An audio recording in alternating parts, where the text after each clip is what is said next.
مولاي صل وسلم دائما أبدا على حبيبك خير الخلق كلهم مولاي صل. اعوذ باللہ من الشیطان الرجیم، بسم اللہ الرحمن الرحیم۔ السلام علیکم ورحمۃ اللہ وبرکاتہ۔ ویورز، میں ہوں محمد طارق اور آپ دیکھ رہے ہیں روشنی چینل۔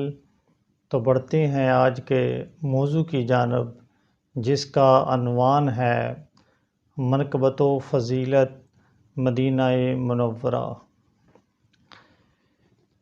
مدینہ منورہ، جسے ہادی سبل ختم رسول مولا کل صلی اللہ علیہ وسلم کا دار الہجرت، مسکن اور استراحت گاہ ہونے کا شرف حاصل ہے، جو کہ منبع فیض و برکات، مرکز کمالات، سرچشمہ انوار و تجلیات اور فقید المثال فتوحات کا مبدأ بھی ہے۔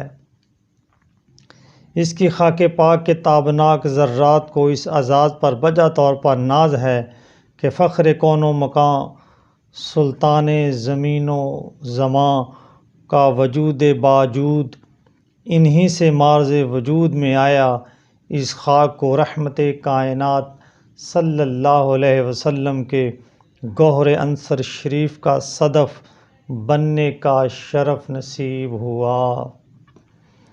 اس شہر خوباں کے دل ربا تذکرہ سے ایمان میں تر و تازگی، روح کو فرحت و سرمستی اور قلب کو سرور و شادمانی نصیب ہوتی ہے۔ آئیے دیار یار صلی اللہ علیہ وسلم کی منقبت و فضیلت کے ایمان افروز ذکر سے کیف و سرور حاصل کریں۔ رسول اللہ صلی اللہ علیہ وسلم نے ارشاد فرمایا، اے اللہ، بے شک تو نے مجھے میرے محبوب شہر مکہ سے ہجرت کرنے کا حکم دیا، سو مجھے اپنے پسندیدہ شہر میں سکونت نصیب فرما دے۔ رسول اللہ صلی اللہ علیہ وسلم نے ارشاد فرمایا، اے اللہ، مدینہ کی محبت ہمارے دلوں میں جاگزیں فرما، جس طرح ہمیں مکہ محبوب تھا، یا اس سے بھی مدینہ کی محبت زیادہ عطا فرما۔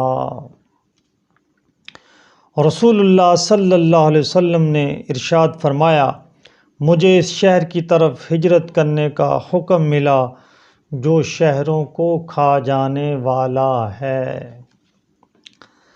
امام ابو داؤد طیالسی نے مسند میں سیدنا شعبہ سے روایت بیان کی ہے، اس شہر کو لوگ یثرب کہا کرتے تھے، لیکن رسول اللہ صلی اللہ علیہ وسلم نے اس کا نام طابۃ رکھ دیا۔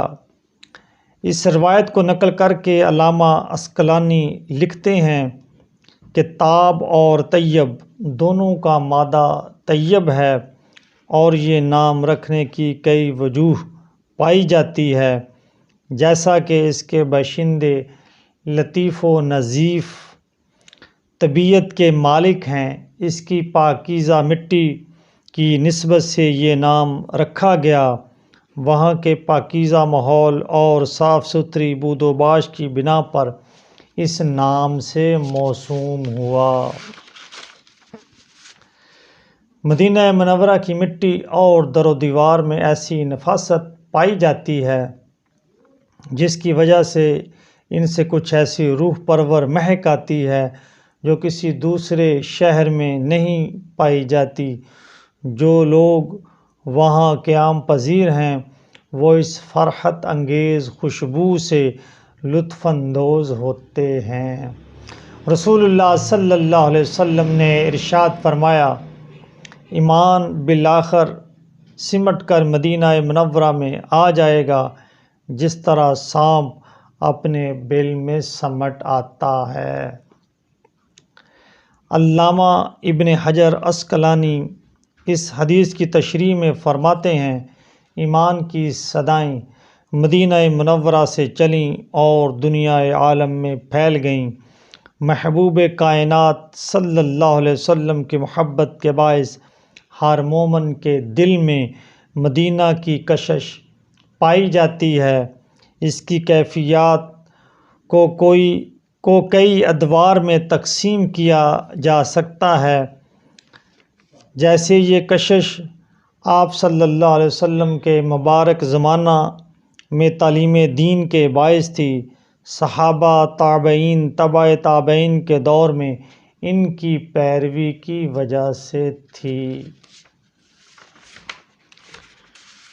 اس کے بعد زمانہ میں روضہ انور کی زیارت کے اشتیاق اور مسجد نبوی میں نماز کی خاطر اور اس مقدس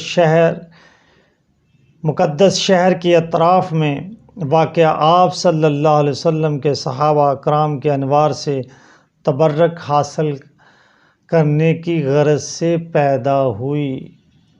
اس کے علاوہ آپ صلی اللہ علیہ وسلم کا یہ ارشاد اسی بات پر دلالت کرتا ہے، اہالین مدینہ اسلام پر قائم و دائم رہیں گے اور بدعات و خرافات سے محفوظ و مامون رہیں گے۔ سیدنا عبداللہ بن عمر رضی اللہ تعالیٰ عنہ فرماتے ہیں کہ میں نے رسول اللہ صلی اللہ علیہ وسلم کو فرماتے ہوئے سنا، جو آدمی مدینہ منورہ میں مرنے کی استطاعت رکھتا ہو اسے چاہیے کہ اسی جگہ مرے، وہ خوش نصیب قیامت کے دن میری شفاعت اور شہادت باسعادت سے مشرف ہوگا۔ سراپائے چمن ہے دیار مدینہ، دوام آشنا ہے بہار مدینہ، دلوں پر ہے جس کی حکومت کا سکہ، زہِ شوکت تاجدار مدینہ، کسی چیز کی اس کو حسرت نہیں ہے، میسر ہو جس کو غبار مدینہ، وہاں کی زمیں عرش سے بھی ہے اعلیٰ، جہاں پر مقیم ہے تاجدار مدینہ۔ ویوز جنہوں نے ابھی تک چینل کو سبسکرائب نہیں کیا وہ چینل کو سبسکرائب کریں۔ صلی اللہ تعالیٰ علیہ وآلہ وسلم۔